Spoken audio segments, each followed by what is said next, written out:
Nugroho. Saya Sabrina Zahwa. Saya Nadla Alifa. Ya, langsung aja ke materinya. A few moments later.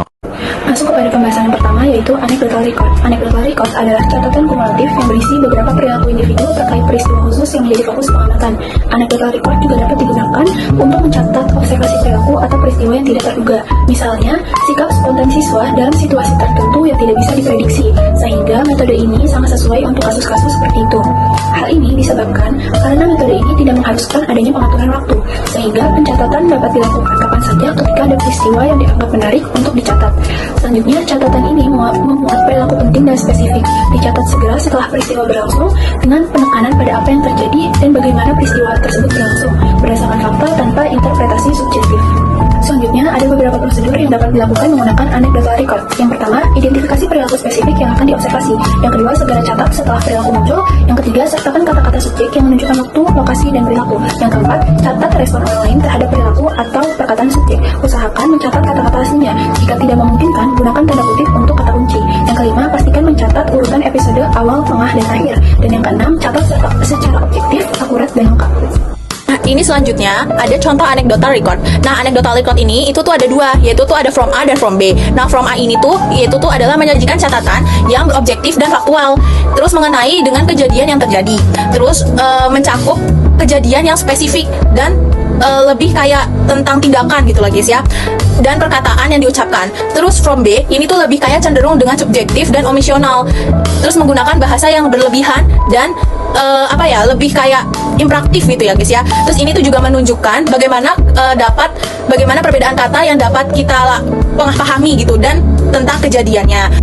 Nah, ini selanjutnya ada anekdotal yang bersifat faktual. Maksudnya apa sih guys ya? Ini tuh juga dapat disebabkan karena metode anekdotal ini tidak dapat dipengaruhi dengan pengaturan waktu tertentu. Nah, ini tuh sehingga pencatatan ini tuh dapat dilakukan kapan saja saat perilaku itu terjadi dan perilaku itu lagi menarik gitu lah guys ya. Ini juga dapat sangat berguna untuk menangkap kejadian spontan yang tidak bisa diprediksi, meskipun biasanya berupa deskripsi tertulis. Bukti kayak foto atau kayak rekaman suara itu tuh juga dapat kayak diperbolehkan, tapi dari persetujuan atau kebijakan dari tempat observasinya gitu ya guys ya. Terus bukti ini juga dapat mempengaruhi kesehatan, penafsiran, dan pembuatan catatan yang objektif, maksudnya gitu ya guys ya. Terus misal kayak etika seorang siswa tiba-tiba berkata kayak guru itu tua gitu, ataupun guru itu menyebalkan gitu ya guys ya. Ini merupakan perilaku yang merespon spontan gitu atau sulit diprediksi. Pengamatan ini tuh harus mencatat peristiwa ini apa adanya, tetapi penting untuk menghindari bias dengan menggunakan istilah yang konsisten seperti mengatakan, terus alih-alih yang lebih emosional seperti berteriak. Dengan adanya catatan ini lebih kayak objektif dan lebih mudah. Selanjutnya ada menginterpretasi catatan anekdot. Kita tidak akan bisa membuat catatan anekdot tanpa terbebas dari bias-bias observasi. Sebagian besar ini terjadi karena kekayaan dari sebuah bahasa. Setiap pengamat cenderung memilih istilah yang sedikit berbeda-beda untuk menggambarkan apa yang terjadi dari istilah-istilah ini. Sebagai contoh, cara yang memungkinkan untuk melaporkan bahwa seorang anak dapat berbicara. Ada satu cara untuk menghindari masalah ini adalah menggunakan satu kata atau satu kalimat dan gunakan dalam setiap catatan. Selanjutnya ada diary description. Diary description ini merupakan sebuah pencatatan terhadap sebuah kronologi dari hasil observasi tentang perilaku dan perkembangan anak. Diary description ini juga merupakan pencatatan yang dilakukan dengan cara longitudinal dan dilakukan dalam waktu yang telah disepakati. Jadi definisi dari diary description sendiri yaitu pencatatan yang dilakukan dalam diary description ini menjadi salah satu upaya untuk melihat sebuah keterampilan dan perkembangan aspek-aspek psikologis terhadap bayi atau anak. Misalnya dari cara berinteraksi, lalu dari agresivitas dan juga lain-lainnya. Kemudian definisi dari diary description sendiri ada dengan melakukan pencatatan secara longitudinal diharapkan kepada observer mampu mendapatkan data yang lebih detail dan juga data yang lebih lengkap. Ciri-ciri pencatatan naratif dalam diary description. Yang pertama, note of experience in narrative way. Dalam catatan ini, subjek menceritakan kegiatan secara kronologis dan memperhatikan perasaan di sepanjang hari. Yang kedua, recording based on fact. Deskripsi ini hanya berisi catatan peristiwa faktual yang terjadi sepanjang hari tanpa adanya emosi atau refleksi yang mendalam. Contohnya, hari ini aku menghadiri rapat di kantor pada pukul 8 sampai pukul 10. Setelah rapat, aku melanjutkan pekerjaanku di meja dan menyelesaikan semua tugas yang diberikan oleh bosku. Sore hari, Pada pukul 5 sore, aku pergi ke taman untuk membeli jajan. Setelah matahari terbenam, aku bergegas untuk pulang ke rumah. Yang ketiga, makes a distinction between what is observed and the interpretation. Itu meliputi yang pertama, observe, yaitu deskripsi fakta yang dapat dilihat atau didengar langsung tanpa interpretasi subjektif, misalnya jumlah orang, gerakan, dan suara. Yang kedua, interpretasi, yaitu asumsi pribadi yang menjelaskan atau menambahkan makna pada apa yang diamati. Misalnya, alasan anak gelisah. Contohnya, aku memperhatikan ibu dan anak yang duduk di depanku. Aku berpikir bahwa anak itu sakit atau bosan menunggu terlalu lama. Ibunya berusaha menenangkan karena mungkin khawatir dengan kondisi sang anak. Yang keempat, take note for all behaviors the target. Catatan ini meliputi perilaku yang diamati secara detail. Contohnya, Melanie terlihat sedih belakangan ini, mungkin karena sedang ada masalah keluarga atau masalah percintaan. Yang kelima, detail documented. Dalam catatan ini, semua rincian seperti waktu, tempat, struktur kegiatan, hingga perilaku orang-orang sekitar dijelaskan untuk memberikan informasi yang lengkap dalam pengalamannya.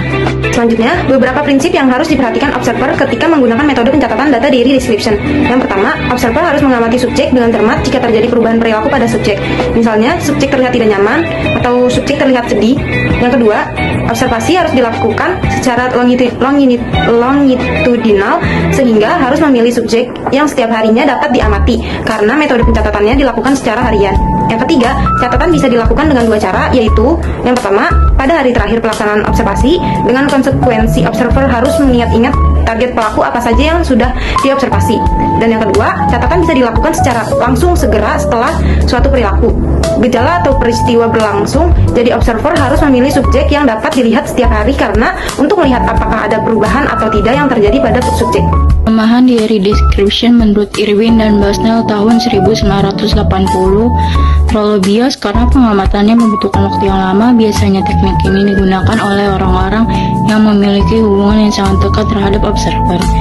Objek amatan terlalu sedikit sehingga sulit untuk dilakukan generalisasi karena waktu yang dibutuhkan terlalu lama, maka akan menghabiskan waktu serta tenaga. Narrative description dapat dideskripsikan dengan peneliti bias mengetahui lebih jauh tentang kehidupan seseorang melalui cerita yang mereka ceritakan. Dalam penelitian ini juga, hubungan antara peneliti dan orang yang diteliti sangat dekat.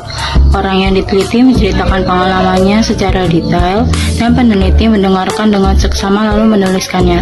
Hal ini membuat orang yang diteliti merasa bahwa cerita mereka berharga dan berguna bagi orang lain.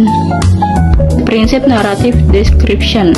A. Penelitian narasi berfokus pada pengalaman individu dan kronologi mereka. B. Penelitian narasi menggunakan teknik restoring untuk membangun akal narasi berdasarkan data yang dikumpulkan melalui wawancara.